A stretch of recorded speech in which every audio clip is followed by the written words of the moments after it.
بسم اللہ الرحمن الرحیم۔ نام اور رشتہ کیا واقعی ایک کردار ہوتا ہے؟ آؤ اس بارے میں بات کرتے ہیں۔ والدین اپنے بچوں کے خوبصورت نام رکھتے ہیں، لیکن اکثر بچے جب بڑے ہوتے ہیں تب ان کا نام ان کے اعمال کے مطابق نہیں ہوتا۔ نام علم دین ہوتا ہے، لیکن وہ ان پڑھ ہوتا ہے۔ نام صابر ہوتا ہے اور وہ بہت غصے اور بہت جھگڑے کرنے والا ہوتا ہے۔ ہم اپنے بچوں کے اسلامی نام رکھتے ہیں۔ کوئی اپنے بیٹے کا نام ابراہیم رکھتا ہے اور کوئی عبداللہ نام رکھتا ہے۔ پھر ہمیں چاہیے کہ ہم ان بچوں کی تربیت بھی اسلامی کریں تاکہ ان میں حضرت ابراہیم علیہ السلام کے اسوہ حسنہ کی جھلک نظر آئے۔ وہ زیادہ نہیں تو کچھ نہ کچھ عبداللہ یعنی اللہ کا بندہ دکھائی دے۔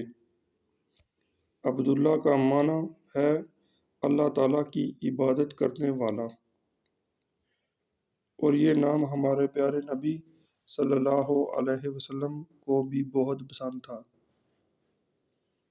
ہم جانتے ہیں کہ درزی کپڑے سینے والے کو کہتے ہیں اور ماسٹر پڑھانے والے کو کہتے ہیں۔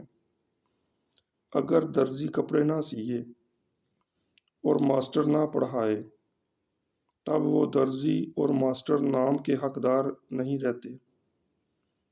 اسی طرح جب بندہ اللہ تبارک و تعالیٰ کی عبادت نہ کرے پھر اس کا مطلب یہ ہوا کہ اس معنی میں وہ صحیح طرح بندہ یعنی عبداللہ کہلوانے کے لائق نہ رہا۔ یہ ویسے ہی ہے جیسے ہمارے معاشرے میں کئی بچے قرآن پاک حفظ کرنے کے لیے مدرسے میں داخل ہوتے ہیں اور پھر 4-6 مہینے کے بعد بھاگ آتے ہیں اور انہیں ٹائٹل حافظ کا مل جاتا ہے اور لوگ انہیں پوری زندگی حافظ پکارتے ہیں۔ اسی طرح جو لوگ حج سے ہو کر آتے ہیں انہوں نے حج حلال کمائی سے کیا یا حرام کی کمائی سے کیا، ان کا حج اللہ تعالیٰ نے قبول کیا یا نہ کیا، بس وہ حاجی بن جاتے ہیں اور لوگ انہیں معاشرے میں اصل نام کی بجائے حاجی صاحب کہہ کر پکارنے لگتے ہیں۔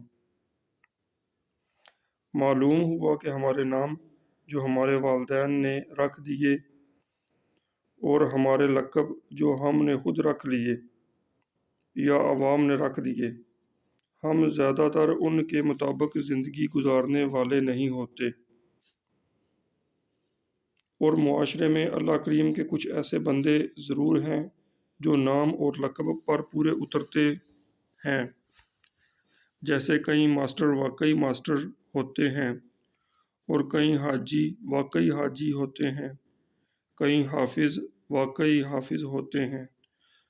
ہمارے پیارے نبی صلی اللہ علیہ وسلم کا نام نامی اسم گرامی محمد رکھا گیا۔ محمد کا معنی ہے وہ جس کی بہت زیادہ تعریف کی گئی ہو۔ سو واقعی دنیا میں اگر کسی انسان کی تعریف سب سے زیادہ کی گئی ہے تو وہ آپ صلی اللہ علیہ وسلم کی ہی ذات پاک ہے، اور قیامت میں بھی انشاءاللہ آپ مقام محمود پر فائز ہوں گے۔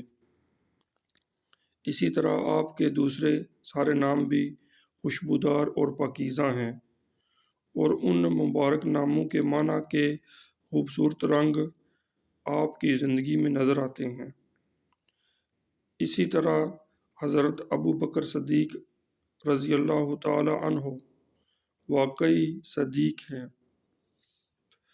اور حضرت عمر فاروق رضی اللہ تعالی عنہ واقعی فاروق ہیں،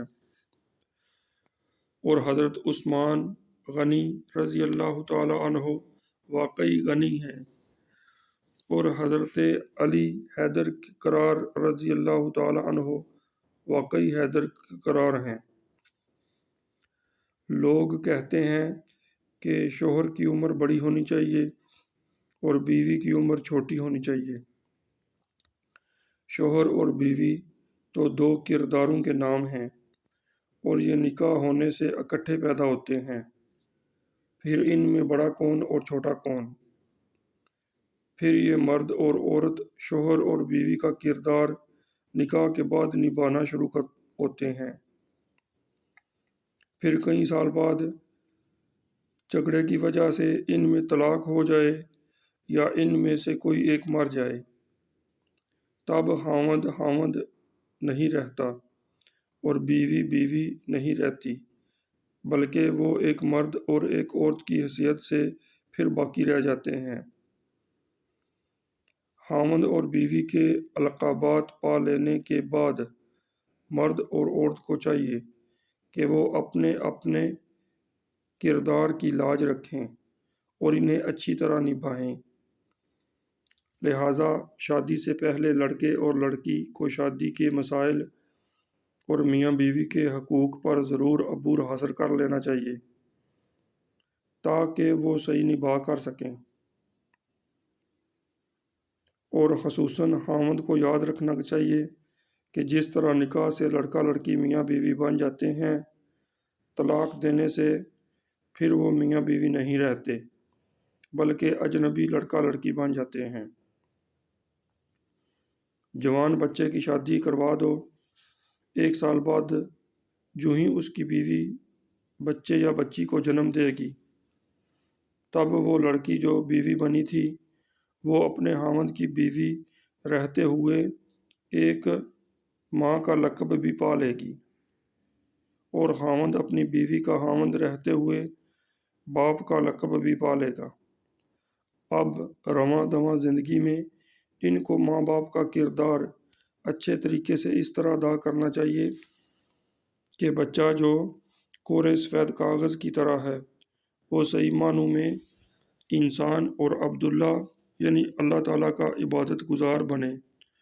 اگر بچہ والدین کی وجہ سے بگڑ جاتا ہے تو یہ باپ اور ماں اپنا صحیح کردار ادا نہ کر سکے، اور اگر بچہ کچھ مہینے یا کچھ سالوں بعد فوت ہو جاتا ہے، اب یہ میاں بیوی فوراً دنیاوی طور پر ماں اور باپ کے رشتے سے محروم ہو گئے۔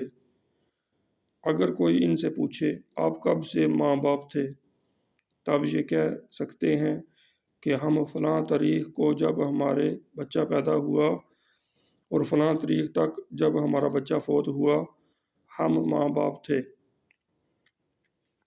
اگر ہم غور کریں تو معلوم ہوگا کہ جو ہی لڑکے لڑکی کی شادی ہوتی ہے تب کئی نئے رشتوں کے کردار جنم لیتے ہیں۔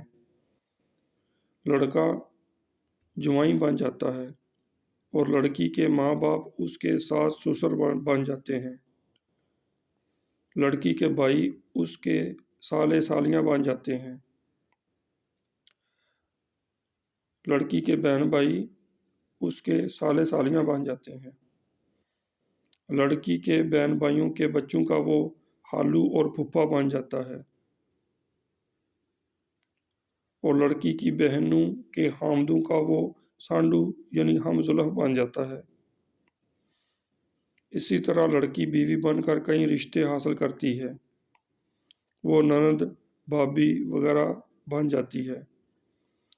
اب نکاح کے بندھن میں بندھ کر وہ جہاں میاں بیوی کے رشتے کا کردار لیتے ہیں اور بہت سارے رشتوں کا کردار انہیں مفت میں مل جاتا ہے، اور یہ مفت میں ملے کردار انہیں خوش دلی سے نبھانے والا ضرور بننا چاہیے۔ اور میاں بیوی میں طلاق کی صورت میں یا ان میں کوئی فوت ہو جائے تو دنیاوی طور پر یہ سارے کردار فوراً ختم ہو جاتے ہیں۔ کچھ رشتے نکاح پیدا کرتے ہیں اور کچھ رشتے صرف بچے کے پیدا ہونے کے ساتھ پیدا ہو جاتے ہیں۔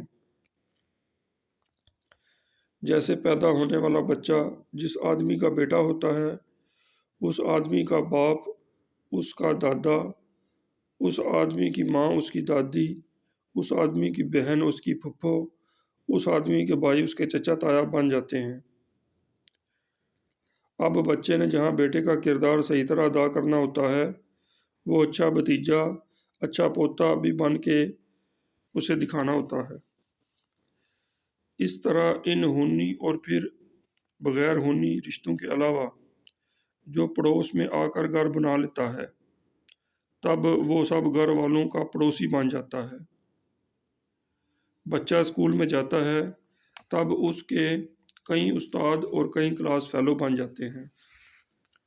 بندہ بس میں سیٹ پر بیٹھتا ہے تو ساتھ بیٹھنے والا ہم سفر بن کر چند منٹ کے لیے ہم سفر کا کردار پاتا ہے۔ اگر ہم ان ملنے والے سب کرداروں میں غور کریں تو معلوم ہوتا ہے کہ ان کرداروں میں کئی کردار لمبی عمر والے، کچھ درمیانی عمر والے اور کچھ چند منٹ کی عمر والے ہوتے ہیں۔